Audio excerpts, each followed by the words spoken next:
Hello बच्चों, welcome to my YouTube channel Jojus study और मैं हूं ज्योति गुप्ता।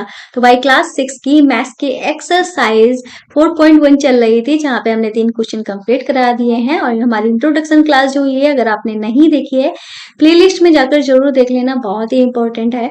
ठीक है, और साथ में अगर आपको प्लेलिस्ट नहीं मिल रही है तो इस वीडियो के डिस्क्रिप्शन बॉक्स में ऐप की भी लिंक दी हुई है, साइंस की भी प्लेलिस्ट डली हुई है, आपकी मैथ्स की क्लासेस की भी लिंक जो है डली हुई है, यहाँ से आप डायरेक्ट पहुंच सकते हो।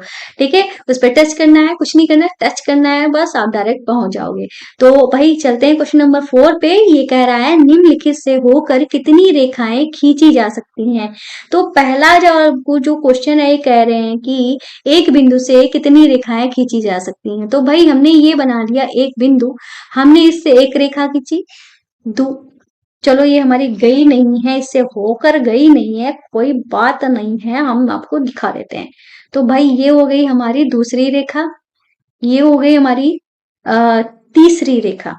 ठीक है, ये हो गई हमारी तीसरी रेखा, ये हो गई हमारी चौथी रेखा, ये हो गई हमारी पांचवी रेखा, ये हो गई हमारी छठी रेखा, ये हो गई हमारी सातवीं रेखा, ये हो गई हमारी आठवीं रेखा, ये हो गई हमारी नवीं रेखा, ये हो गई हमारी 10वीं रेखा, ये हो गई हमारी 11वीं रेखा, ये हो गई हमारी 12वीं रेखा, ये हो गई हमारी 13वीं रेखा, ये हो गई हमारी 14वीं रेखा। इस तरीके से हम इसके बीच में कितनी रेखाएं खींच सकते हैं एक बिंदु से होकर जाने के लिए। एक बिंदु से हम अनंत रेखाएं खींची जा सकती हैं। यहाँ तो हमने इतनी खींची हैं, इसे हम बहुत सारी रेखाएं खींच सकते हैं। तो हम यहाँ लिख देंगे एक बिंदु से अनंत रेखाएं खींची जा सकती हैं। ठीक है, खींची जा सकती हैं। ठीक है, तो एक बिंदु से अनंत रेखाएं खींची जा सकती हैं। अब हम करेंगे अपने बी वाले पार्ट को। तो बी वाले पार्ट में हमसे क्या कह रहा है, दो बिंदुओं से कितनी रेखाएं खींची जा सकती हैं। तो भाई ये रहा पहला बिंदु, ये हमारा रहा दूसरा बिंदु। ठीक है, इससे हम सिर्फ दो ही रेखाएं खींच सकते हैं। रेखा हमारी सीधी हो सकती है, ठीक है, सीधी हुई होगी, अगर हम इस तरीके से भी खींचेंगे वो हमारा कर्व हो जाएगा, वो हमारी रेखा नहीं होगी। हम दो बिंदुओं से सिर्फ एक ही रेखा खींच सकते हैं, तो हम यहाँ पे लिख देंगे दो बिंदुओं से सिर्फ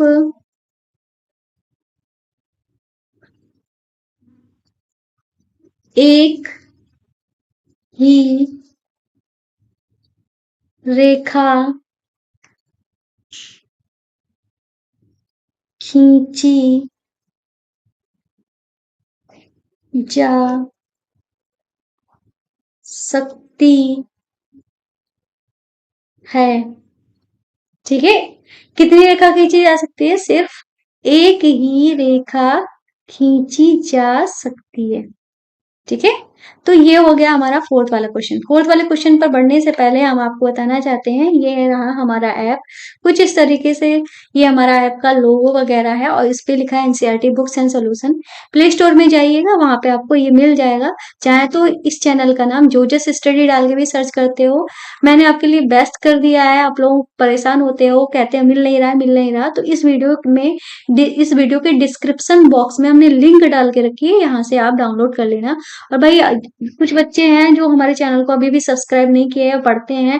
भाई पढ़ाने में बहुत मेहनत लगती है, आपसे कौन सा हम कुछ कह रहे हैं, कुछ भी किसी तरह का कोई पैसा नहीं लगता है, बिल्कुल फ्री है। सब्सक्राइब कर लो, नोटिफिकेशन को ऑन कर लो, और एक रिक्वेस्ट है, अपने दोस्तों को अपने ग्रुप्स में हमारे वीडियोस को शेयर जरूर कर दिया करो। ठीक है, तो इतना काम कर देना। और साथ में जिनकी मैथ्स कमजोर है वो इस चैनल पे जाके अपनी जो भी डाउट वाले टॉपिक है यहाँ पे पढ़ सकते हो। ठीक है, इतना काम जरूर कर लेना। तो चलते हैं अपने नेक्स्ट वाले क्वेश्चन पे। ये है हमारा नेक्स्ट क्वेश्चन पांचवा। ये कह रहा है निम्नलिखित स्थितियों में से प्रत्येक के लिए एक रफ आकृति बनाइए और उचित रूप से उसे नामांकित कीजिए। जैसे ए वाला जो है, इन्होंने ए वाले के लिए कहा है बिंदु P जो है रेखाखंड AB पर स्थित है। ठीक है, तो हमने ये बना ली एक रेखा। ठीक है, इस पे हमने बना लिए 2 पॉइंट ए और बी। तो ए बी हमारे क्या हो गए, रेखाखंड हो गए। इन्होंने कहा बिंदु पी जो है रेखाखंड ए बी पर स्थित है, मतलब पी जो है ए बी के बीच में कहीं पे स्थित है, तो पी को हमने बीच में बना दिया। तो ये हो गया हमारा डायग्राम। ठीक है, तो ये तो हो गया हमारा डायग्राम। इतना हो गया। अब चलते हैं हम क्या है वो, बी वाले क्वेश्चन पे चलते हैं। ठीक है, तो बी वाला क्वेश्चन जो है वो हमसे कह रहा है रेखाएं एक्स वाई और पी क्यू बिंदु एम पर प्रतिच्छेद करती हैं। तो हमारी दो रेखाएं हैं। ठीक है, ये हमने रेखा बना ली एक्स और वाई। दूसरी रेखा हमने बना ली पी और क्यू, दो हमने रेखाएं बना ली। ये कह रहे हैं एक्स वाई और पी क्यू बिंदु एम पर प्रतिच्छेद करती है, मतलब यहाँ पे क्या है, एक बिंदु है एम जहां पे ये दोनों काट रही हैं या कह लो प्रतिच्छेद कर रही हैं। ठीक है, तो इसका भी डायग्राम बन गया। ठीक है, अब करते हैं सी वाला।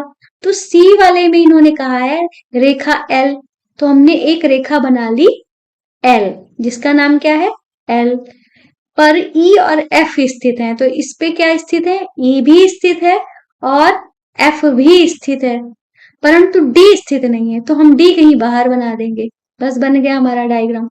ठीक है, अब डी वाला क्वेश्चन करते हैं। ठीक है, तो डी वाले क्वेश्चन में इन्होंने कहा है ओपी और ओक्यू। ठीक है, कोई हमारी रेखा है, ठीक है, जिसका नाम है, ये हमारी रेखा है, यहाँ पे हमने बना लिया ओ, ये हमारा ओ और पी है। ठीक है, ये हमारी ओपी रेखा हो गई। और दूसरी इन्होंने कहा है ओ क्यू। ठीक है, मतलब ये हमारी दूसरी रेखा है, एक पॉइंट तो ओ ये हो गया और क्यू हमारा ये हो गया। ठीक है, बिंदु ओ पर मिलती है, तो ऊपर हमने मिलता हुआ इनको नजर भी मतलब दिखा भी दिया। ठीक है, इस तरीके से ये हमारे 5 क्वेश्चन जो है वो कंप्लीट हो गया, आप यहाँ पे देख सकते हो। ठीक है, देख लीजिए ध्यान से। अब करते हैं अपना नेक्स्ट वाला क्वेश्चन। तो भाई ये है हमारा लास्ट वाला क्वेश्चन इस एक्सरसाइज का, और ये कह रहा है रेखा एम एन की संलग्न आकृति को देखिए। तो हमारे यहाँ पे एम एन, एम ये है, एन ये है।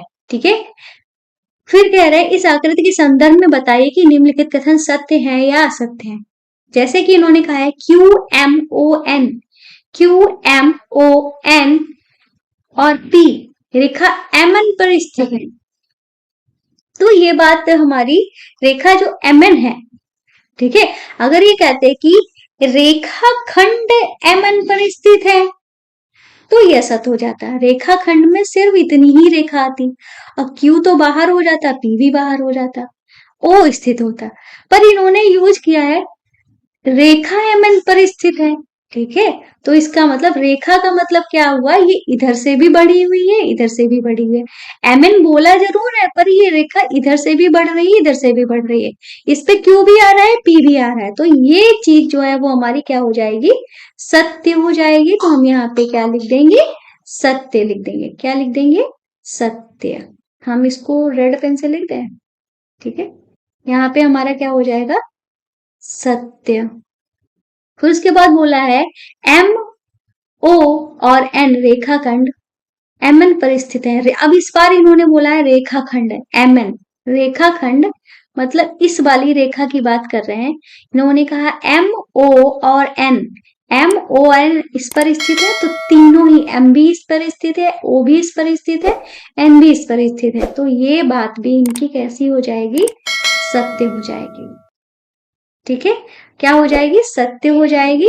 अब हम करते हैं नेक्स्ट वाला क्वेश्चन। तो नेक्स्ट वाले क्वेश्चन में इन्होंने कहा है एम और एन, ठीक है, एम कहाँ है, ये है, एन कहाँ है, ये है। एम और एन रेखाखंड एम एन के अंत बिंदु है। भाई ये एम एन जो रेखाखंड है इसके अंत बिंदु ही तो है, मतलब इधर से भी अंत, इधर से भी अंत, मतलब लास्ट बिंदु है। तो ये बात भी हमारी कैसी हो जाएगी, सत्य हो जाएगी। अब करते हैं डी वाला।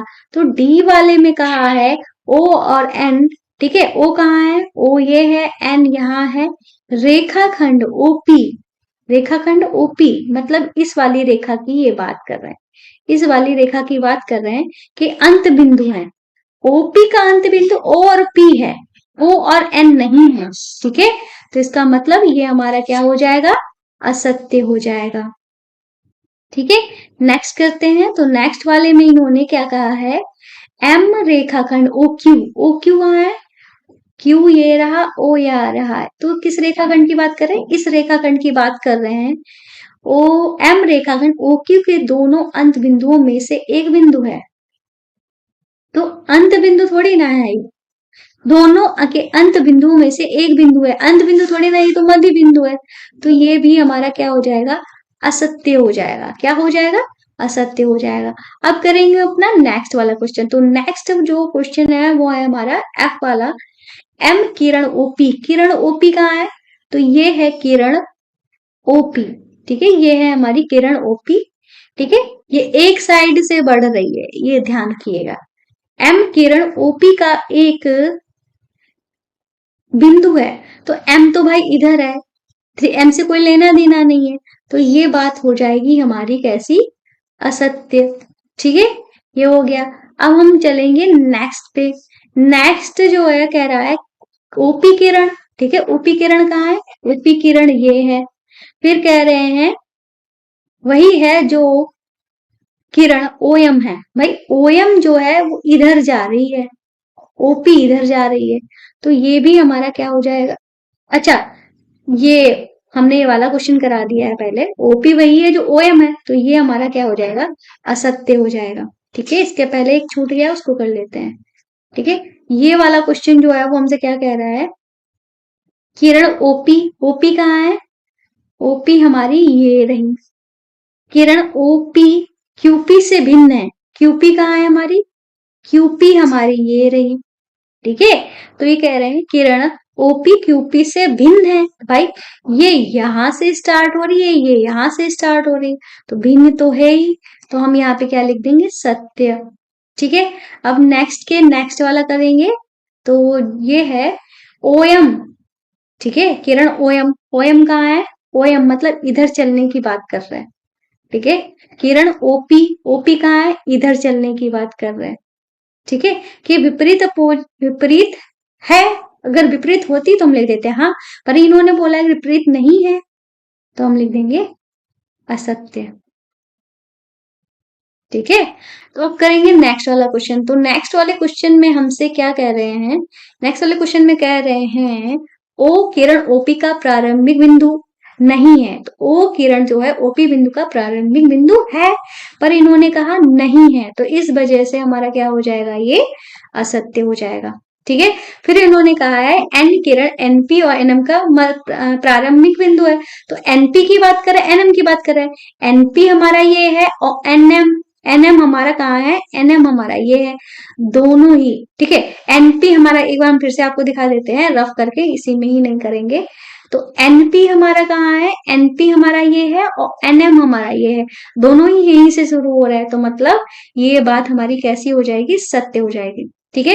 तो इस तरीके से सारे के सारे क्वेश्चन हो गए हैं, और अब आपको क्या करना है, अब आपका काम है, मैंने अपना काम कर दिया, आपका काम है चैनल को सब्सक्राइब करना, जिन्होंने अभी भी सब्सक्राइब नहीं किया है प्लीज हमारे चैनल को सब्सक्राइब करें, ठीक है। देखो जल्दी जल्दी में मैं क्या क्या लिख डाल रही हूँ, ठीक है, तो हमारे चैनल को सब्सक्राइब करें, वीडियो को लाइक करें, और जिन्होंने हमारी वीडियोस को अभी भी शेयर नहीं किया है प्लीज कर लो। तो आज की क्लास में बस इतना ही, मिलते हैं नेक्स्ट वीडियो में, यहाँ पे हम नेक्स्ट एक्सरसाइज आपको पढ़ाएंगे, तो मिलते हैं, ठीक है, बाय।